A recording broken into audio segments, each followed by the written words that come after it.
And we're live. Hello, Tom. How are you today?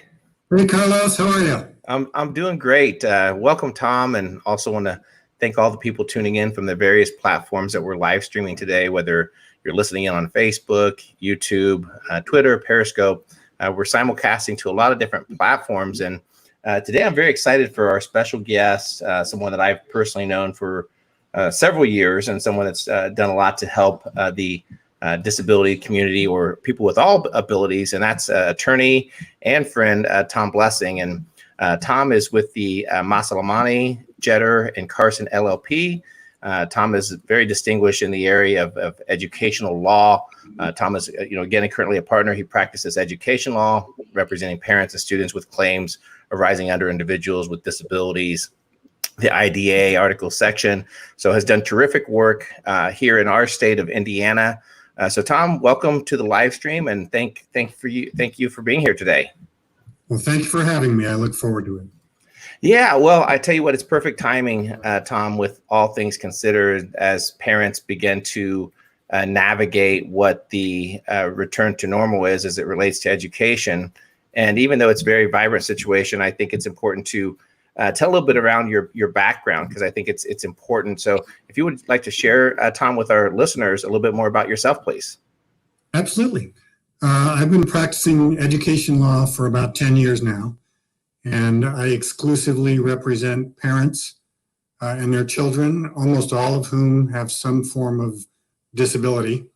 I represent some students that have other situations that are unrelated to the disability realm, so to speak, but almost all of my clients have special needs, and they attend public schools throughout the state of Indiana. So I represent people literally statewide. I mean, from the northwest corner to the southeast corner, and points between, and come up with all sorts of interesting situations, as you can imagine, involving kids and the things that they're dealing with in our public schools. Yeah, and then also just as it relates to our community and helping those with all abilities, it's something that again, as parents and parents being advocates, and it's nice to know, Tom, that the work that you do when there is that struggle with the schools, that there is a process. There's a process to helping families, and as we navigate through COVID and the schools are making the necessary adjustments, it's also important to remember that there are certain laws that apply that protect people with different abilities. So if you want to just touch base with those, I know probably most of the people listening may know of those, but can you share a little bit around, the IDA and the ADA, as it's important to help those with all abilities that relates to their education? Absolutely. There's a pretty comprehensive framework of federal statutory law that is designed to address the challenges people with different abilities have.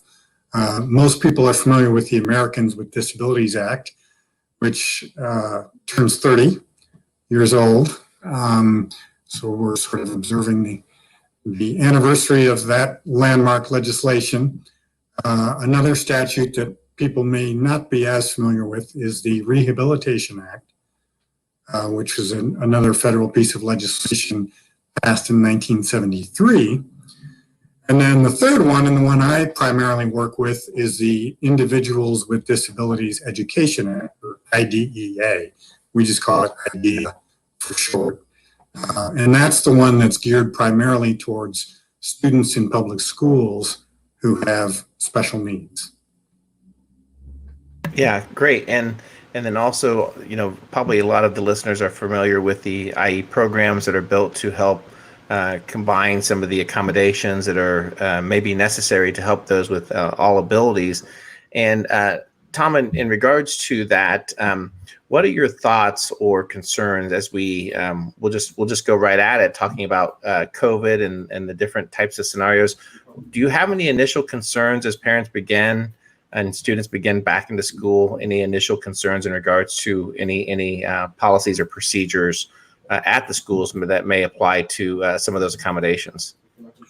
Yeah, unfortunately, a complex and overwhelming process is about to become more complex and overwhelming for parents.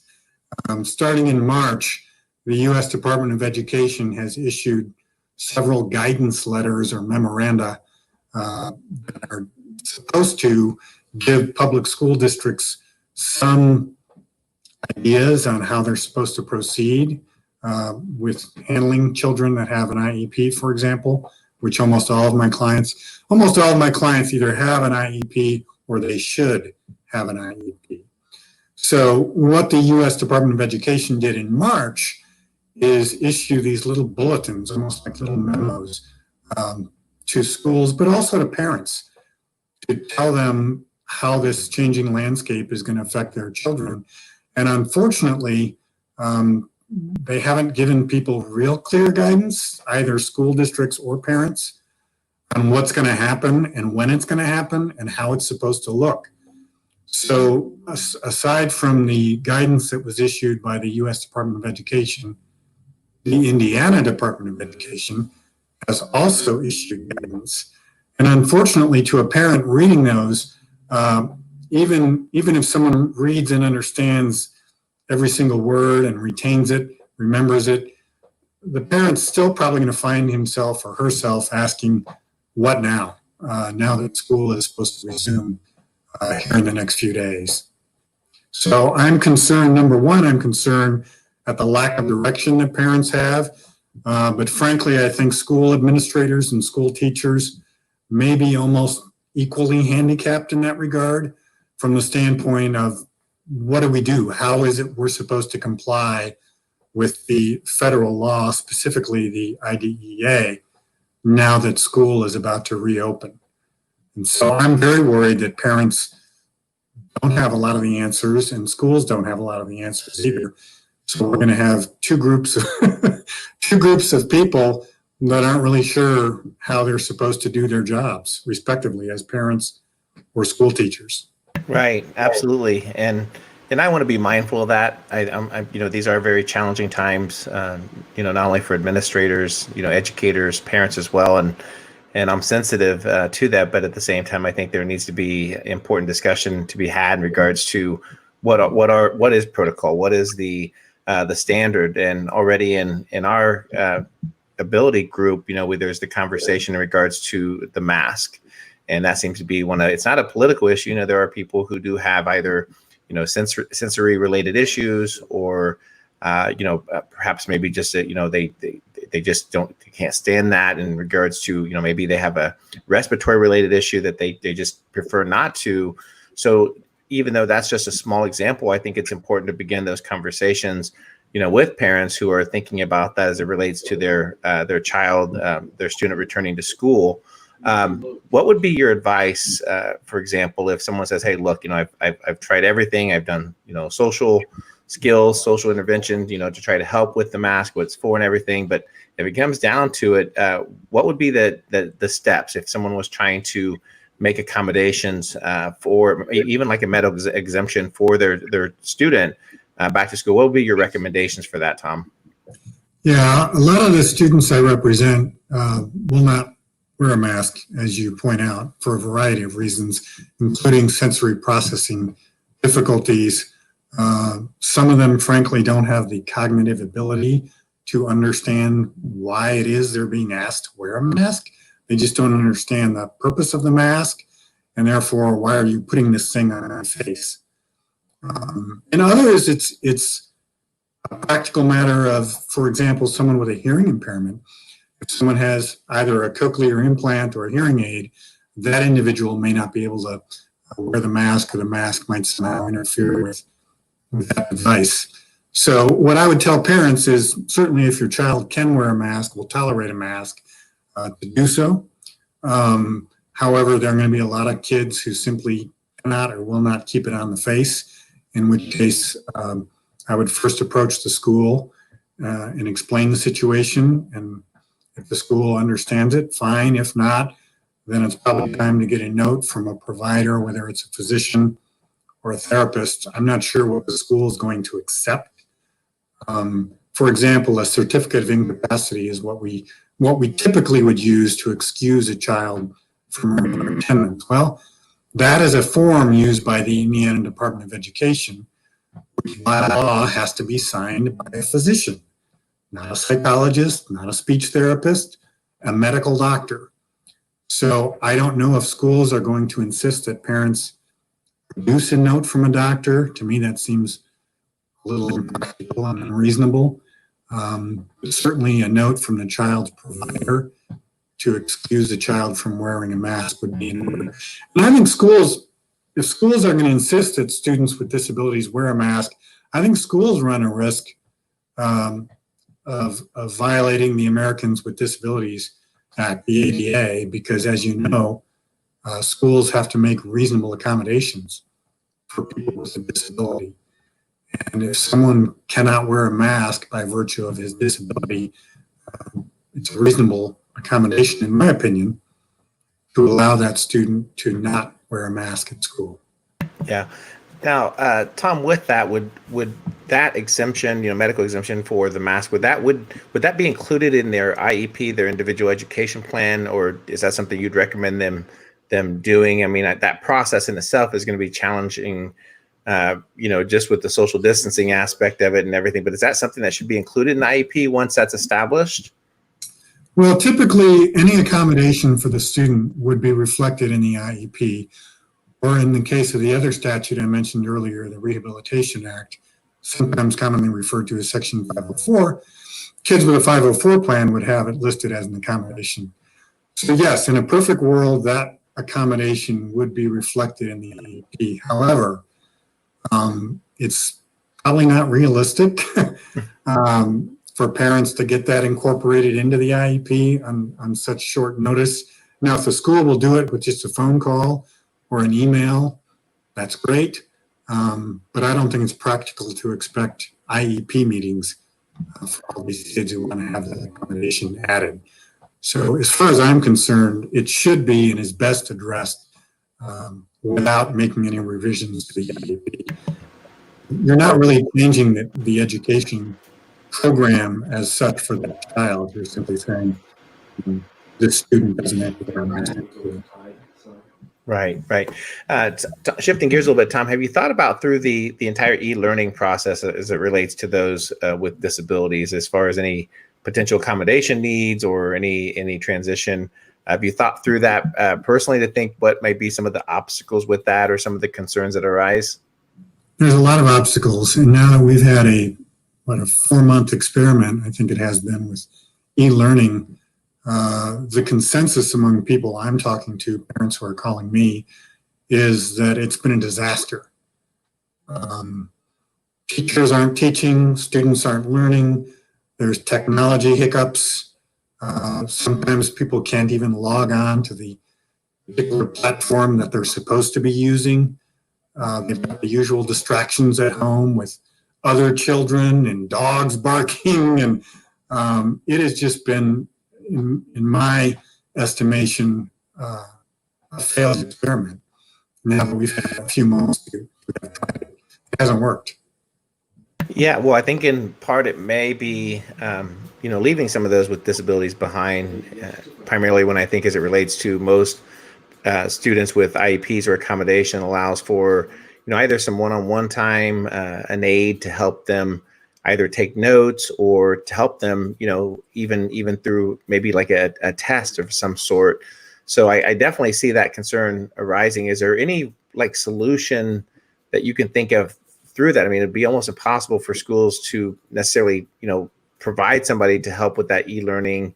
Am I missing something there? Is there any? No, you're not. You're not. And the solution is really simple. Reopen the schools. Get kids back in school. General education, special education, everybody. Now, I will tell you, I have spoken to a couple, I mean, like 2 or maybe 3 parents whose children actually did better using the e-learning, but they are the exception to the rule. And for the most part, children with disabilities have not done well at all with the e-learning. And take, for example, a student with an ADHD diagnosis. You can't sit her in front of a computer and expect her to learn. It's just not going to work. The e-learning, generally speaking, does not take into account each student's individual learning style And when you think about it, it really can't. There's no way to do that. So the solution is to reopen the schools and get kids back. Very well said. I couldn't agree more with that, Tom. Just as we begin to navigate and get back into the school systems, and there's going to be issues arise. There's no doubt about that. It's already taking place. Could you kind of walk through a model for us, if you will, the correct problem resolution that you recommend to parents as they go through this, as far as maybe just a best practice or protocol, if you will, for resolving some of those issues that arise? Well, the first thing I always tell clients is to document everything. If they're communicating with the school, they may have a phone conversation. It might be a friendly chat in the hallway. They might run into the teacher in the parking lot. That's great, but they should always follow those oral exchanges or those communications with an email. Because as you and I know, if it's not in writing, it never happened. Many times, unfortunately. So parents would do well to communicate primarily through email. And as I said, it's fine to talk to people at the school as long as you follow that up with an email sort of summarizing or recapping the conversation. Because as you can imagine, many times school personnel may not recall conversations later. And so it's just a good idea to document everything. The other thing I'm really worried about with parents, Carlos, is they may be asked to sign documents, the significance of which they don't really appreciate at the time. I'll give you a classic example. Let's say your child's school is actually going to reopen. They're actually bringing students physically back into the building. And your child has an IEP. And in the first couple days, somebody at the school, it could be the front desk, it could be your student's teacher, someone says, okay, now that school is reopening, we're just having all the parents sign this just as part of the COVID-19 reopening. Okay, so the parent says fine, wants to be cooperative and helpful and doesn't see any harm in doing it, so the parent signs it. Well, the parent may not realize what she just signed, and I'm worried about that because in some states, schools have asked parents to sign waivers. And those waivers have basically excused the school from complying with the IDEA, the federal laws that I mentioned earlier, or excused the school from implementing that particular child's IEP. So I want parents to be very wary of requests to sign anything, because unless they know exactly what it is they're being asked to sign and appreciate the significance of doing so, that's very risky. So I would just caution parents. The safest thing, of course, is to not sign anything. And there's going to be IEP meetings as schools reopen. Those could be tricky as well, because schools could make changes to the IEP. So what I'm telling parents right now is just don't sign anything until you look carefully at the document, take it home, ask for a couple days to look it over and think about it. Don't just sign it on the spot, because once you sign it, you're stuck. And it's harder to fix or change something after the fact than it is before you sign it. So I'd be very worried about parents signing anything at this point, because I just don't know what schools may try to present them and ask them to sign.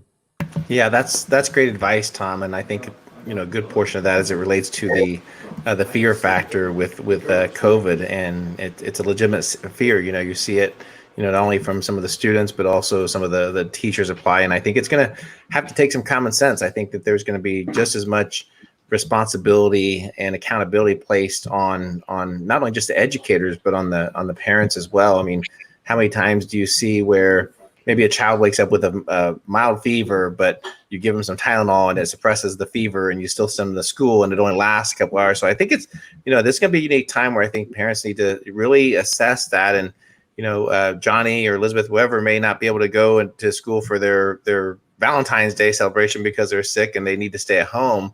But those are some of the things that I think parents are going to have to think through and be very cautious of that. Yeah, that's absolutely right. And I think parents do have one pretty substantial protection as things stand right now, and that is there's their child's IEP. Now, I haven't seen everyone's IEP, but I've seen them. I've read hundreds of them over the years. And I can tell you that chances are, if your kid has an IEP, it's probably not very good. But your child at least has an IEP. And the reason that's significant, Carlos, for the people watching, is that IEP cannot be changed without a case conference. So if your child has an IEP, she or he has the benefit of what's called stay put, which simply means nothing can change without a case conference. So the safest thing to do with respect to your child's IEP is nothing.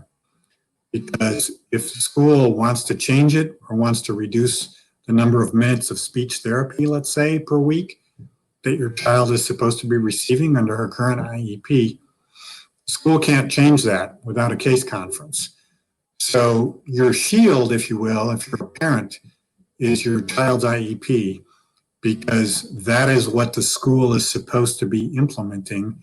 Whatever IEP your child had in March when all the schools closed, well, guess what? That is still your student's IEP into the case conference. That makes a lot of sense.